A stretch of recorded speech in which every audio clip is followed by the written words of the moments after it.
New York has some interesting secrets, and sometimes they could come in weird forms. If you want to see what the craziest elevator in New York looks like, hold on, let me show you. Welcome to another dimension. Excuse me. Wow, this is the craziest elevator I have ever seen. Holy smokes. Do you see like the faces at the ceiling of the elevator? I mean, I don't know what this is, but it looks extremely bizarre. This is an experience you just have to come see for yourself, guys. So if you have a date and you really want to impress her, bring her to this cool elevator because no one in New York City will take her to have an experience like this. There is a bus with a hand outside. Yeah. It's nice, right? It's gorgeous. Yeah. And I heard all this was made out of junk metal, which is what's incredible about it. Yeah. While I was in the elevator, I was completely blown away at the craftsmanship that went into this place. I mean, I'm a carpenter myself. I'm a hobbyist carpenter. I'm not professional. But I still do, carpentry on my own time. And you could actually see some of my work on my Instagram at JamesAllen0.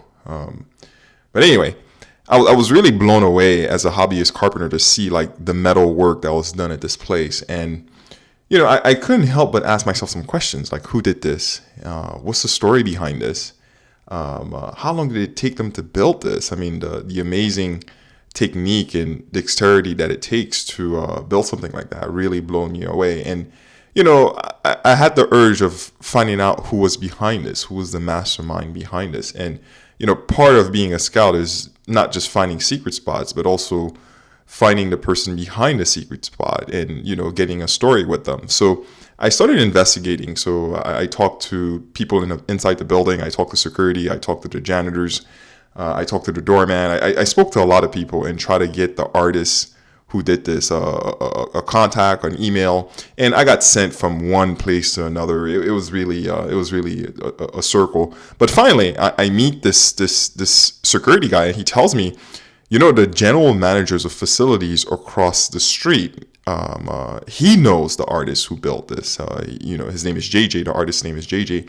He knows the artist who built it, and if you could find a general manager across the street, you'll get JJ's contact information. So I immediately jump on that opportunity. I go to the building across the street, and I walk up to security, and I tell the security confidently, I'm looking for the general manager. He has the contact information of someone that's very important, and I have to find out, where is he?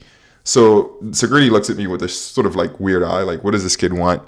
And he said, well, actually, the general manager's right here having a meeting, just in the middle of the hallway. If you're willing to wait, you could wait for him, or you could just go right then and there and ask him what you want.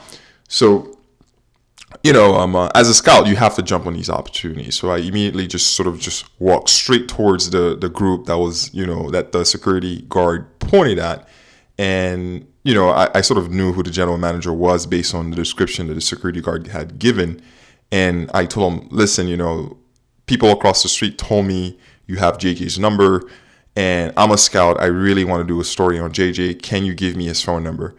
And the general manager sort of looks at me again with this eye, like, who does this, right? And he pulls out his phone, and he actually gives me JJ's number, and he said, "Tell him I sent you." And I couldn't believe it. It was like you take risk and you get rewarded for it. So I captured JJ's number, and I immediately start texting him. But getting JJ's number is one thing, but getting JJ to respond is another thing. And JJ was not responding. I would text him, and I would text him. I would even call him, and there was no response. It's not until, believe it or not, it's not until I was doing another scout mission where I found Tesla's death place, the hotel that he died at. And through this experience, the hotel lobby attendant sort of connected me with this resort, and they wanted me to try a free night and all this stuff. And oddly enough, believe it or not, the person that was processing me for the dinner and the free night and all that stuff, he asked me what I did, and I told him I'm a scout and I find secret spots, and I whip out my iPad and I start showing him like the crazy elevator that I found. And he said, I knew the guy who built this elevator. And I was like, excuse me? And he's like, yeah, I know the guy who built this elevator, and his name is JJ. And I was like, can you connect me with JJ? And he was like, I'm not gonna make you any promises, but I'm gonna try. And I couldn't believe it. It was like the craziest coincidence that the person processing me for this hotel resort at another scout mission that I was doing knows the person who built the elevator. And I kid you not, we exchanged phone number, me and the processor, and we texted afterward. And he actually contacted JJ for me, and I heard from JJ, I think, the very next day.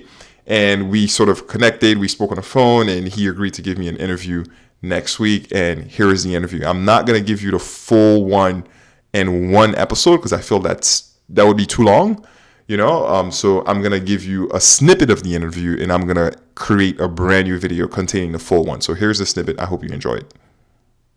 So when we were first introduced to this project, and again, I said that we met a developer, his name was Owen Cohen, and he had this building. This was back in '91, and I met him through his daughter, and she introduced us knowing we were sculptors. When I said we, it was three of us, myself, Johnny Swing and John Carter, and myself, John Baronis, but JJ Baronis, so we were known as the Three Johns.